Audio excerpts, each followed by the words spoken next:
I run a charity home near the Children's Hospital exclusively for the families of kids with cancer. At the end of the month, a few of the long-term residents cornered me. The new charity place next door is $300 a month, but you charge us $600. You're not just pocketing an extra $300 from each of us. You're using our kids for your videos. Do you have any shame at all? I tried to explain that I wasn't making any money from the home, that every dollar from the videos went right back to the children. But they didn't believe me. They demanded I refund their money, waive all future rent, and split the video profits with them. I refused their ridiculous demands. So they trashed my place. They started rumors online, calling me a vulture profiting off their tragedy, and filed complaints with every city agency they could think of. My home was forced to shut down. My parents, even my ex-wife, were doxxed and relentlessly harassed online. Under the weight of it all, my depression came roaring back. I swallowed a bottle of pills. When I opened my eyes again, I was watching those same residents walk out my door and head to the new charity home next door. They had no idea that the place was built and furnished in less than 2 weeks, using the cheapest, most toxic paint on the market. 1. Leo, you're making a buck off our kids' medical bills, and on top of that, you're exploiting their sickness for views. You're doing something absolutely soulless. Aren't you afraid you'll go to hell? As Danny's dad, Mark, was jabbing his finger in my face and yelling, I glanced up at the calendar. Only then did I realize I'd been reborn. In my last life, my daughter was diagnosed with leukemia. While she was getting treatment at the hospital, I saw how many families had traveled from all over the country for care. The hospital was always short on beds. Some kids had to wait for days, their families forced to pay for expensive hotels. Other families slept in the hospital hallways just to be near their children who had been admitted. My daughter made so many friends in the same situation. She would hold my hand and tell me she wanted to give these kids a real home, to make her wish come true, and to do some good in the world. I converted my family's boutique hotel near the hospital into a charity home I called Haven House. It was just $20 a night. I provided free hot water and 3 meals a day, and I even helped families navigate the hospital's registration system. Not only that, but the linens were washed and sanitized daily, and every room was aired out and disinfected. After my daughter passed away, I threw myself into Haven House completely. My wife, Sarah, couldn't understand why I was doing it and divorced me. When we split, I didn't ask for a thing, just the hotel. Running the place like that was a money pit.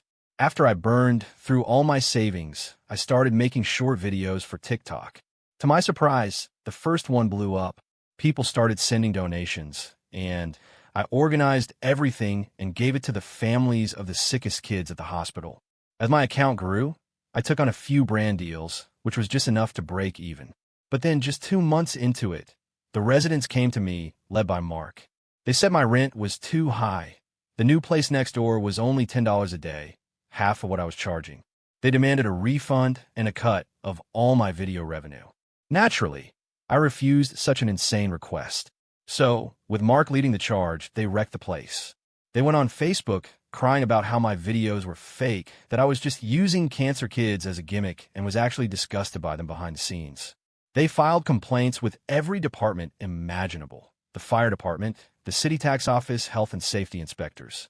They were at my door every day. In less than 2 weeks, Haven House was forced to close. They even doxed my parents and Sarah.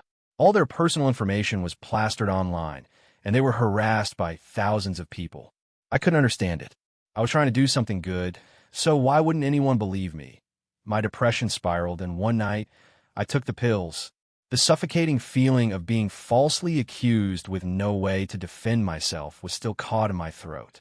A sharp pain shot through my larynx, and I looked Mark straight in the eye. Fine, I said. I'll refund your money. Mark stopped mid-sentence, swallowing the rest of his accusations. He looked at me, suspicious. For real, you're not just going to refund us and then go to the cops and say we extorted you, are you? 2. Mark's cynical assumption hurt more than I could say. Until today, I'd considered us brothers. His son, Danny, was my daughter's first friend at the hospital. He was the first person to stay at Haven House. When I found out his son had the same blood type as me, I got tested to be a bone marrow donor. It was a match. I donated without a second thought. After that, our bond grew stronger. I learned that he'd quit his job, sold his house, and gotten a divorce to pay for Danny's treatment. After my daughter passed and Danny went into remission, I couldn't stand to see them homeless, so I offered him a job managing the front desk at Haven House. I wanted to let him stay for free, but he insisted on paying, saying he didn't want to owe me too much. We used to work side by side, helping all the other families. He knew the financial state of Haven House better than anyone. It was his idea for me to start making videos in the first place to ride the social media wave. I never imagined that a simple offer to be the manager of the hotel next door would make him forget all of that he would lead a mob against me. Right before I died, I called him and asked him why. He'd said, "I'm the one who told you to make videos. You only got popular because of my son. Why should you be the one to make all the money, Leo?" The memory was like being plunged into a frozen abyss. A cold so deep it made my entire body tremble. I put my hand on my chest. "Don't worry," I promised.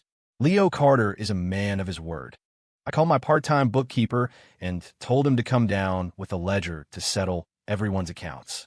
After I hung up, Mark asked, "Are you only refunding the rent?" I played dumb. "What else is there? What about the money from the videos? You got famous filming our kids these past few weeks. You must have made a killing. Shouldn't that money be shared?" At his cue, the people behind him started clamoring, demanding I show them the ad revenue from my social media, threatening to sue me for using their kids' images without permission.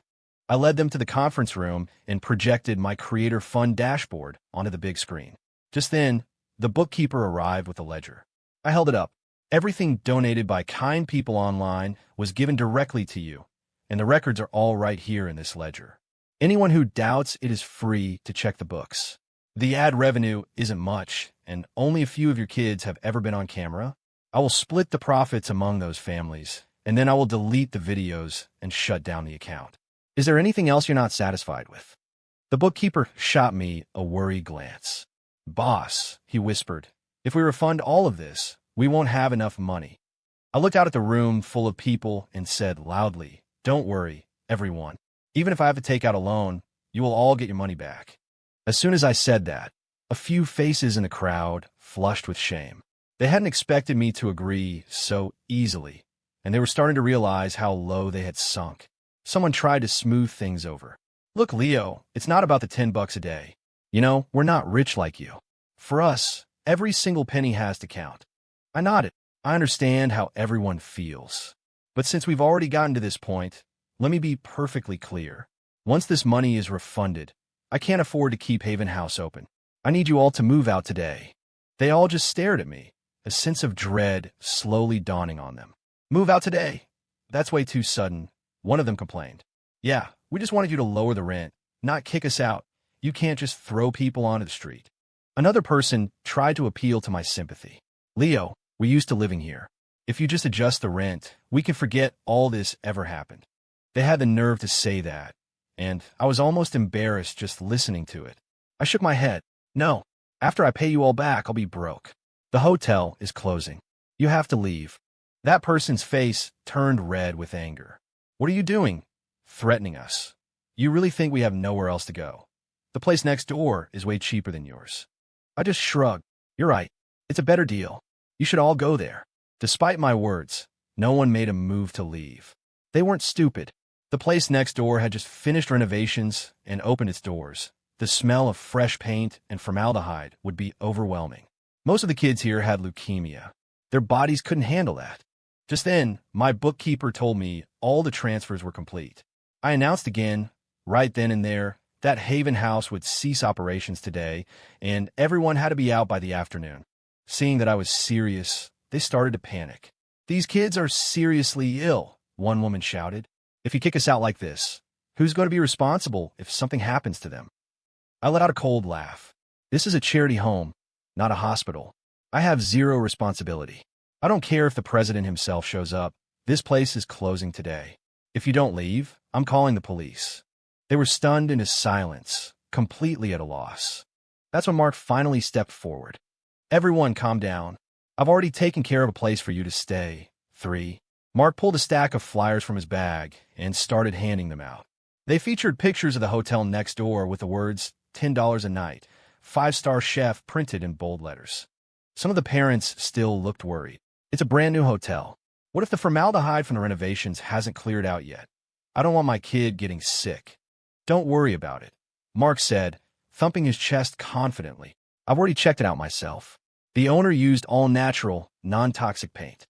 Zero formaldehyde. In fact, he's asked me to be the new manager. My son and I will be moving in too.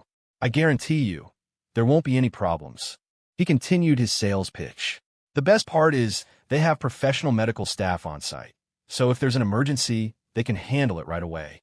The owner has connections at the hospital, so you won't have to wait for appointments. You can just go right in. If you don't trust the owner, at least trust me. I'm one of you, a regular guy. I know what you need. I'm not like some people who just do this stuff for the photo ops. He was building himself up while tearing me down. Faced with Mark's confident assurances, many of them were convinced. Seeing how many people lacked basic common sense, I couldn't help but say, formaldehyde doesn't just come from paint. New furniture releases it too. Mark shot me a nasty look. Only cheap furniture does that. The furniture there is all high-end. The owner already had it professionally tested. Zero formaldehyde. He then pulled out a test report, looking at me with a smug expression. Some people are just so twisted. They always assume others are as shady as they are. His insinuation was clear, and everyone immediately turned on me. Leo, don't be so sour just because you lost. If your place was really that great, will we be leaving? Exactly. You should really take a look at yourself instead of blaming everyone else. We're being nice by not making a bigger deal out of this, but that doesn't mean you were in the right. These people were something else. One minute they were eating the food I provided, the next they were cursing my name. It was sheer idiocy. A test report like that, I could get 100 of them if I was willing to pay. I used to be in construction. The idea of natural paint and expensive furniture being formaldehyde-free was a complete myth. I'd seen the paint cans when that place was being renovated. It was a no-name brand, infamous in the industry for being toxic. But I'd said my piece. That was the last bit of goodwill I had left to give. With a great offer on the table and me pushing them out, they all signed contracts with the new place on the spot. Before they had even finished moving out, someone had already posted about me giving refunds online. I didn't have to guess who it was. I took the opportunity to post a statement of my own. I confirmed I was giving refunds to anyone who had ever stayed at my home and whose name was in my records. After that announcement, I expected a flood of people, but it turned out most people were reasonable. Many commented that $20 a night wasn't expensive at all, especially since other hotels in the area were $50 or $60 a night. In the end, I only ended up refunding the group that had confronted me. Once my place was empty, Mark's new hotel filled up instantly. He tried to copy my TikTok style, posting videos, but he got no traction, a few hundred views at most. People in the comments accused him of plagiarism, and he responded with a stream of insults aimed at me. That video was quickly reported, and Mark, who was trying to walk my path, ended up flat on his face, his account suspended for several days for spreading false information. The hotel next door got more and more crowded. A private Facebook group for patient families was buzzing about it, and soon the place was a revolving door of new arrivals. But once they moved in, they discovered it was nothing like the brochure.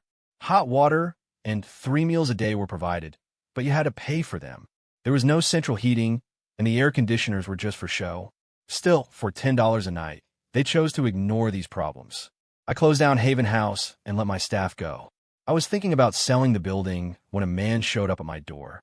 He introduced himself as Alex Vance, the director of a high-end postpartum wellness company. He asked if I was interested in a partnership to open a luxury postpartum care center. His company would provide the staff and cover all renovation costs. I would only need to contribute the building as my stake. I asked about the pricing. A single room would go for $5,000 a month, of which I would receive $1,000. My jaw dropped. I had over 30 rooms. If they were all occupied, that was a staggering amount of money. I asked him why he chose my location. It's the location, of course. It's not only near the children's hospital, but it's also close to the maternity hospital. Using it as a charity home was, frankly, a waste. After our conversation, I finally understood why Sarah thought I was throwing my life away. I was sitting on a piece of prime real estate and using it to give handouts. I must have been an idiot. I didn't agree right away, just told him I'd think about it. But just as I saw Alex Vance out, Mark, whom I hadn't seen in a while, showed up with a man in a tailored suit. A month away had changed Mark. He was dressed to the nines, striding in with an air of arrogance. "Leo," he said, "I brought you a cash cow for—" When I didn't move, Mark quickly made the introduction. "This is our boss, Mr. Richard Sterling. He's here today to talk to you about a partnership." I snorted. "What kind of partnership?" Richard Sterling cleared his throat. "Mr. Carter, I'll be direct. Since you're not planning to continue running your business, why not transfer the property to me? I can offer you this much per year." He held up 9 fingers. Mark gasped, then put on the airs of a host. "Leo, don't keep Mr. Sterling standing in the doorway. Let's go inside and talk." But the second he took a step, I blocked his path. "Sorry," I said bluntly. "I don't welcome trash in here." Sterling's face immediately darkened. Mark's face flushed red with embarrassment. "Mr. Sterling, that's not what he means." He pulled me aside and whispered, "Leo, listen to me. Several other places around here are going out of business, all waiting for Mr. Sterling to buy them out. I'm bringing him to you first because I consider you a friend. $150,000 a year. You could run this charity home for a lifetime and never make that kind of money. I'm doing this for your own good." "For my good?" I laughed as if I'd just heard the world's funniest joke. "What have you ever done that was for my good? Stabbing me in the back with my own money was for my good? Or how about when I donated bone marrow to your son, and you turned around and led a mob to destroy my hotel? Was that for my good, too? I've never seen anyone so shameless in my entire life." At the mention of the bone marrow donation, any trace of gratitude vanished from Mark's face. His expression hardened.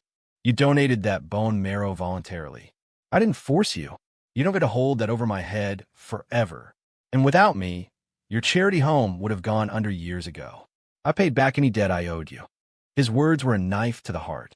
I'd had enough. "This place is not for sale. Both of you, please leave." Sterling stepped closer. "Mr. Carter, is it the price? We can negotiate. Everything is on the table." "It's not the price, it's the company," I said, pointing at Mark. "Fire him, and then we could talk about a sale." "Leo, you're pushing your luck." Mark exploded. "You think we're actually begging you?" After yelling at me, he turned back to smooth things over with Sterling. While he was distracted, I shut the door in their faces. Just before it clicked shut, I heard Mark promise, "Don't worry, sir. I'll force him to sell." I let out a cold, humorless laugh. I like to see him try. Over the next few days, Mark came back several times. He tried playing the sympathy card, telling me how hard it was for a single dad, how a big promotion from Sterling was riding on this deal. And what does that have to do with me? "Leo, I know you're still mad at me, but you have to admit, Mr. Sterling's hotel is cheaper than yours. Even if I hadn't led the protest, someone else would have eventually." I shoved him out the door. "I could have accepted it from anyone else, Mark, but not from you. Now get the hell out of here. I don't want to see your face again." After several failed attempts to reason with me, Mark's patience finally snapped. He pointed a finger at me. "Leo, I've tried to be nice, but if you won't listen to reason, don't blame me for what comes next." I shrugged, unfazed. "Bring it on." Mark stormed off in a rage. I assumed he'd resort to the same old tricks, filing a bunch of bogus complaints about my now-closed hotel. But I'd already shut down. I wasn't afraid of any inspections. I never imagined his methods could be so vile. He actually brought that same group of former residents back to block my door. 5. Seeing them all there again left me speechless. "I already gave you your money back. What do you want now?" Mark just smirked and raised a megaphone to his lips. "Everyone, look. This is the heartless owner who not only took our emergency money, but is now trying to crush our last bit of hope." His words made every passerby turn and stare at me. The others with him immediately joined in, creating a chorus of accusation. They shouted that I was playing dog in the manger, that it was shameless of me to hold on to such a prime location instead of selling it to Mr. Sterling. I instantly understood their goal. "Are you all insane?" I yelled back. "This is my property. I'll sell it to whoever. I damn well please. Have you no shame, saying things like this?" "I think you're the one who doesn't want to see us do well," Mark retorted, his voice dripping with self-righteousness. "You started this place to give families a place to rest, didn't you? Now that we've found somewhere better, you can't stand it. You couldn't offer $10 rooms, but Mr. Sterling can. Why can't you just be generous and let him take over? So many more people could be helped." As soon as he said that, people in the crowd started to agree. They said he was right, that if I was so dedicated to charity before, Why wouldn't I step aside for a better opportunity? It proved that all my talk about helping the children was just for show. They all demanded I sell the hotel to Richard Sterling, threatening to protest every day until I did. Mark was practically glowing with pride. We're not blackmailing you, Leo. We're just asking you to keep your promise.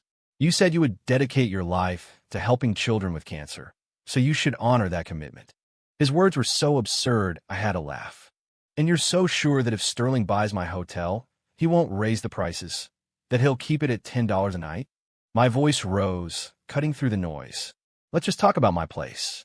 $10 a night, with 30 rooms, all full. That's only $300 a day. That's less than $10,000 a month.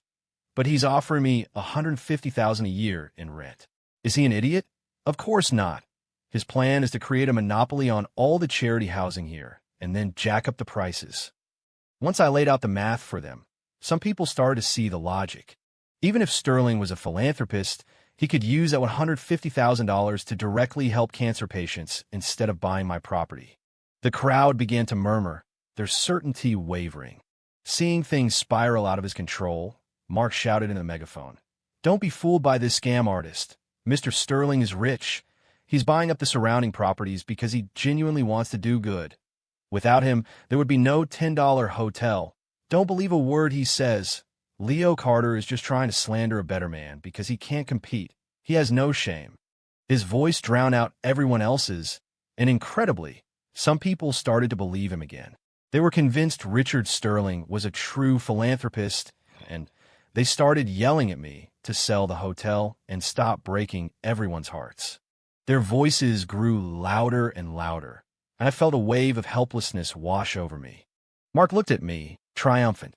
"A just cause always finds support, Leo. If I were you, I wouldn't even take the money. I'd just hand the hotel over to Mr. Sterling." Just as he finished his sentence, his phone rang. Mark answered it right in front of me. It was Danny's teacher. I couldn't hear what she said, but the color drained from Mark's face. "What?" He collapsed. "I'm on my way." He hung up and ran. With their leader gone, the rest of the crowd quickly dispersed. It wasn't until 3 days later that I heard what happened. Danny had collapsed in the middle of class. They rushed him to the hospital, where they discovered his leukemia had relapsed. 6. It wasn't just Danny. Several other children who had moved to the new hotel were also showing symptoms. After running some tests, the doctors found that the children were all suffering from benzene poisoning, a chemical found in toxic paint. The police were notified immediately. Their investigation revealed that the $10 hotel had used cheap, toxic paint and low-quality furniture with dangerously high levels of formaldehyde. If prolonged exposure could harm a healthy adult, it was devastating for these medically fragile children. The investigation uncovered more. The bed linens, advertised as being sanitized for each new guest, were just given a quick wash. The so-called five-star chef was a line cook from a greasy spoon, and the meals were unhealthy, pre-packaged foods. Every family staying there had been affected to some degree, but Danny's case was the most severe. His leukemia, which had been in remission, had come back with a vengeance. When Mark found out, he collapsed in tears. The other parents all went to the police, who finally tracked down Richard Sterling.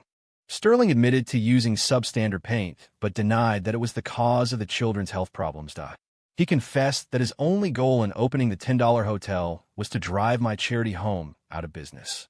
He wanted my property to build a new karaoke bar.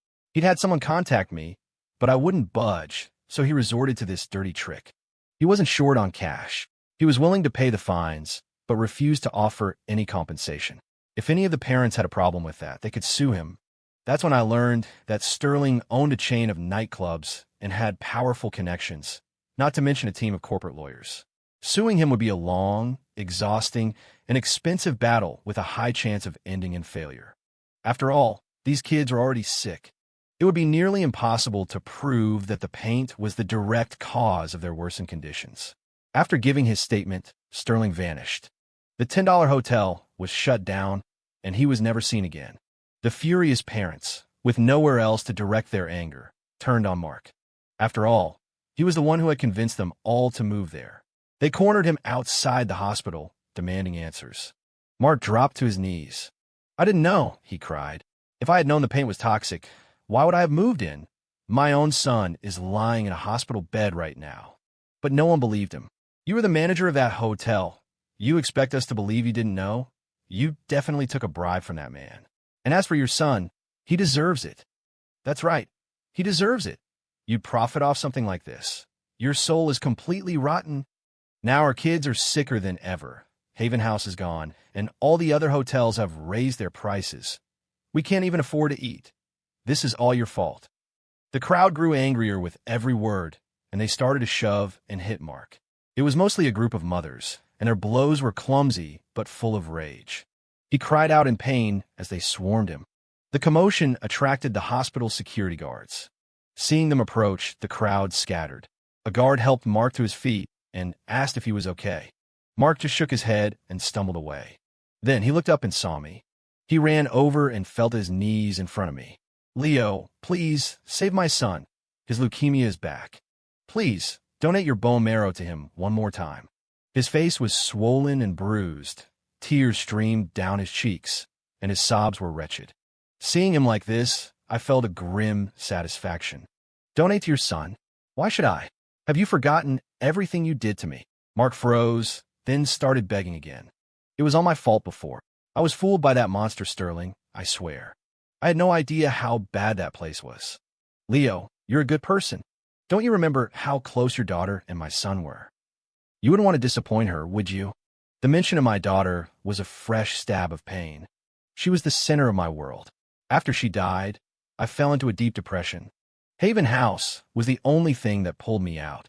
I had genuinely intended to make it my life's work. I never thought it would become the very thing that destroyed me. He gritted his teeth. "Leo, if you save my son, I'll help you run the hotel again. Just like before." I scoffed. "I don't think I'll be opening any more hotels. What happens if you lead another mob to my door demanding refunds? I still haven't recovered the money I gave back to you." Hearing this, something seemed to click in Mark's head. He pulled out his phone and transferred a large sum of money to me, adding the note, "Voluntary gift. Leo, I'm giving the money back. Please take it and save my son." Looking at the notification on my phone, I smiled faintly. "Sorry, I can't help you." No matter how much Mark begged, I didn't budge. I had no intention of saving his son. Some people, you give them an inch, and they feel entitled to a mile. I had seen his true colors, and I wouldn't make the same mistake twice. 7. Mark stopped begging after a few days. The doctors had told him it was hopeless. Danny's condition was too severe. A transplant wouldn't make a difference anymore. His only option was to take his son to another city, chasing a sliver of hope. I accepted Alex Vance's offer to partner on the Postpartum Wellness Center. The news hadn't even gotten out yet when, on the first day of renovations, my old residents showed up. The construction crew hadn't arrived yet, and they surrounded me, just like they had when they demanded their money back. "Leo," one of them said, "we've talked it over, and your place is the one we trust. Please, just open up again. We'll pay the old monthly rate." The tables had turned, and so had their attitudes. They were all smiles now. "Yeah, Leo, we go way back. It was all Mark's fault. We already taught him a lesson for you." One woman even started to cry, trying to play on my sympathies. "Leo, the kids talk about Uncle Leo all the time. For their sake, can't you just let it go?" Looking at their hypocritical faces, I couldn't muster an ounce of pity. I sighed dramatically. "Oh no, you're just a step too late. I've already transferred the property to someone else. This place belongs to them now. If you'd come just one day sooner, maybe there would have been a chance." Their smiles vanished. They looked at each other, stunned. "Transferred? Leo, why didn't you talk to us first? Is it too late to back out?" I spread my hands. "I can back out, but there's a penalty for breaking the contract, and I don't have the money for that." "Well, what's the new price for a room going to be?" "Leo, can't you talk to the new owner? Get us a group discount." The sound of their desperate calculations was almost audible. I chuckled softly. "This place is being turned into a luxury postpartum wellness center. It's $5,000 a month for one room. How much of a discount were you hoping for?" Their jaws dropped. Their faces turned beet red, and for a long moment, they were utterly silent. When the construction crew arrived, the residents actually tried to block them from entering. They started in on me again, saying that since I had promised to be there for the children, I shouldn't be turning my charity home into a high-end wellness center. They said I had no integrity. I laughed coldly. You have the nerve to talk to me about integrity? Where was your integrity when you were forcing me to refund your money? If we're talking about integrity, you should take a good look in the mirror. Do you even know what that is? When they wouldn't leave, I called the police. But there were too many of them, and the police could only do so much. They came back to cause trouble a few more times. Each time I called the police. After a while, they lost the energy to keep fighting. At the end of the day, they each had a sick child at home, and that was more important than harassing me. The wellness center renovations were completed quickly. I used only the best eco-friendly materials, and even then, I hired a professional company to do a full deep clean and air purification.